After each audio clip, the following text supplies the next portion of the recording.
Welcome back to my stand-up channel. After months of criticizing Sense. Joe Manchin and Kirsten Sinema for balking at the original $3.5 trillion price tag, congressional Democrats are finally accepting reality and paring President Biden's social welfare package to between $1.5 trillion and $2 trillion over the decade. Does this mean they are responsibly removing the bill's worst provisions and crafting fiscally sustainable legislation? Of course not. Instead, welcome to the gimmick Olympics, where progressives are using classic accounting tricks to hide the true cost of the bill. Instead of producing legislation that truly costs $2 trillion over the decade, lawmakers are crafting as much as $4 trillion worth of new initiatives but simply using fake expiration dates to score only a few years of each proposal. The idea is to create new federal programs, hook the constituencies on new federal benefits, and then assume that future Congresses and presidents will not dare to allow them to expire. Those assumed extensions will then blow up the cost far above today's $2 trillion sticker price. For example, the March stimulus law temporarily expanded the child tax credit from $2,000 to $3,000 per child, and $3,600 for children under the age of 6, and expanded eligibility to higher incomes. Democrats have made clear that they want this policy made permanent at a cost of $1.3 trillion over the decade. Yet the initial reconciliation proposal expanded the policy for just 4 years, and now the White House is calling for just a one-year extension, effectively hiding nearly $1.2 trillion in upcoming costs. Congress already renews a small number of tax cuts each December, and the child credit will simply become another annual extender. But the gimmick Olympics do not stop at the child credit. The White House has reportedly proposed 3 to 4 year expiration dates for other initiatives such as paid family leave, Medicaid expansion, and new Obamacare subsidies.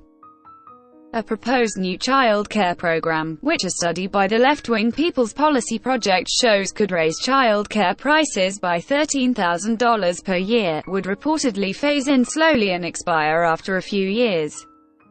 On the other side of the gimmick window, a new Medicare dental benefit would be delayed until 2028, and then have its costs jump once outside the 10-year scoring period.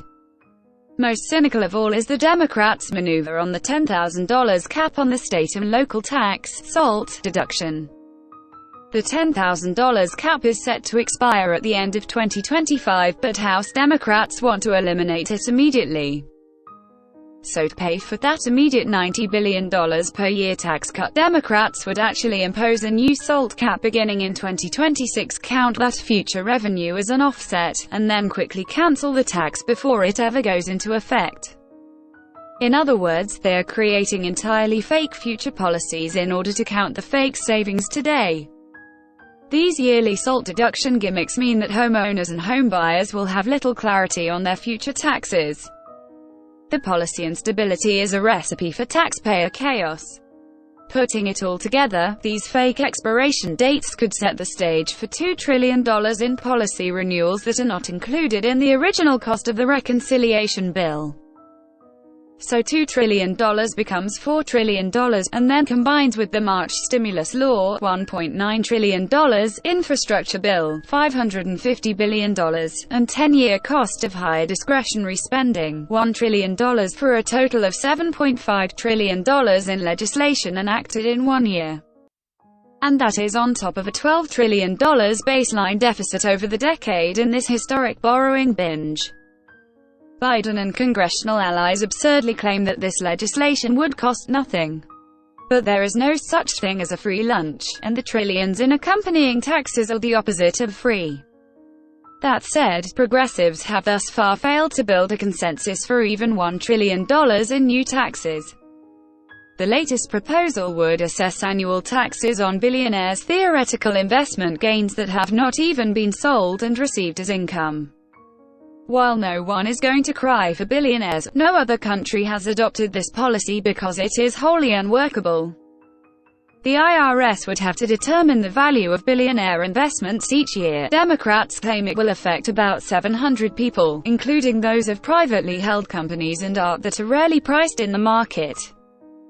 Then, the flip side of assessing annual taxes on paper investment gains is that the IRS would be sending billionaires a refund check during the years when the market falls or their investment values drop. Recessions are hard enough on the federal budget deficit without having the IRS mail massive refund checks to billionaires. And the policy would likely finance only a small fraction of the reconciliation bill, in part because much of the revenue represents an acceleration of capital gains taxes that would have been paid eventually when the investment was sold. The main, new, revenues would come from taxing certain investments that today can be legally passed down at death to heirs tax-free, but that policy can be addressed without creating this new boondoggle. Democrats claim they are close to finalizing the reconciliation bill under Sense. Manchin and Sinema's demands that it be smaller and fully paid for. Instead, taxpayers should prepare for a gimmick-filled spending bonanza that adds substantial new debt, and contains new tax structures that even tax-loving Europe won't touch. Source: nypost.com. Please like, share and subscribe. Thank you for watching.